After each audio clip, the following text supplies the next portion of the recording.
This segment, we're going to talk about what's the correct position of the light. We figured out how to work at different distances. For a bigger group, you back the light up, smaller one, bring it in closer. But now we're back into the head and shoulders, and we need to talk about where do you put this light at? Okay, so now, right now, the light's way back here. It's actually right in line with our subject. And what's going on is there's no light over here in this eye from this light. So turn your face just a little bit. Now I'm going to bring this light forward until we see the light show up over in that eye. So here we go. We're bringing it forward, and there it is. Now, a wrong thing would be when the shadow from the nose goes into the eye. See, the photographer has the light back too far. Now, there's another way to learn this. So I'm going to simplify this. Can you do me a favor? Can you put the hair behind your ear on this side? Just put it right behind because they got to see your ear. Okay, perfect. Look pretty like that. All right, now I'm going to take the light and I'm going to bring it forward until her ear goes dark. Okay? When that ear goes dark, you know you have the light in the correct position because the ear is not supposed to be as bright as the face. So we're going to bring that up into here. Now we're going to take this to another level, and we're going to take her hair and we're going to put it behind her shoulder, and we're going to see if we can get the shoulder dark and her ear dark. So we're going to bring this back forward again. And now we're going to take this soft box and we're going to rotate it a little bit. You ever wonder why boxes rotate? So we're going to turn your face just a little. And we're going to bring it in real close. See her ear bright and the shoulder. Now watch as I take this soft box and I rotate it. Maybe I'll take some of this diffusion off.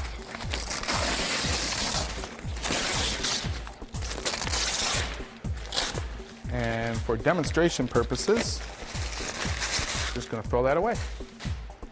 All right, so now we're back to, I think you'll be able to read the lighting a little bit better with this. When you take a light and you aim it at the subject, see how that shadow's right in her eye? I'm being more dramatic with the lighting so you can see this really good. So watch how we get the shadow out of the eye, then you know you have it in the right position. And then when the ear and the shoulder goes dark, you have your light aimed correct. Now your face is just going to move a little. Cool. Now you've got all that dramaticness of light being finessed. The shoulder's dark, the ear's dark, all the lighting's in the face. I took the diffusion material off just so that you could read the lighting a little bit better. Now that we know we've got it in the right spot, you can put it back on.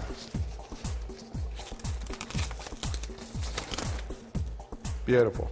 Look how pretty that is. You know you got it on the money when the lighting, that shadow's not in the eye. Now we're going to come in with our next light, which is the hair light. And the hair light is a continuation of the main light. If your main light's soft, this is soft. They're married together. If that's a little tiny spotlight, this should be a spotlight. If that's an umbrella, it's still diffused. Make this diffused. You're matching the same quality. This would not be a match.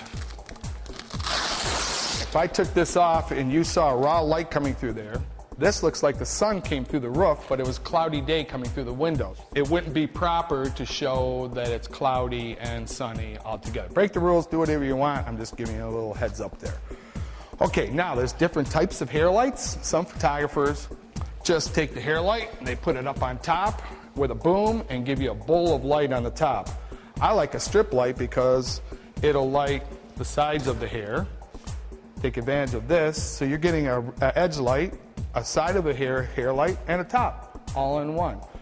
That's a strip light. That's how they're configured. And I think the best thing for them is a hair light over to the side, matching the main light. See, first of all, I probably should explain to you that I put the main light wherever the part of the hair is, okay? And let me explain that real quick. If you put the main light over here, it's going to make a shadow from her hair all over her forehead. So there is a rhyme and a reason as to why you put the light where you put the light, and you don't want it here making funny shadows from her hair all over her forehead. Then you're thinking to yourself as a photographer, wouldn't it be pretty to light all this with a hair light? So that's why right out at the beginning, I put the light over here. Turn your face a little bit. And then watch when we light the hair light. And look how beautiful that finishes the job. So hair is a big thing in photography too. We can put this back now. And you got to make sure that the hair is good. It's in the right places. All right, now we'll come in with our background light, and on our background light I have a grid, and this just pops in here. And probably the biggest difference between the way I light the background and other photographers is I don't take the light and put it right behind them, like this, because what are you going to do if you ever did a full length or 3/4, the light's going to show in the photograph. So by having a grid, you could take the light, put it away over here, put it right back into the center of the background again. And you could leave it there and do a full length, whatever, and still always going to light your background. But it's not going to work if you don't have a grid in there to be able to throw it. And then you get different size grids to how wide you want that pattern to be. So that's pretty much getting close to taking our portrait, and it's pretty simple. We just need something to fill in these shadows over here. So now we're going to, next segment, we'll talk about working with a reflector.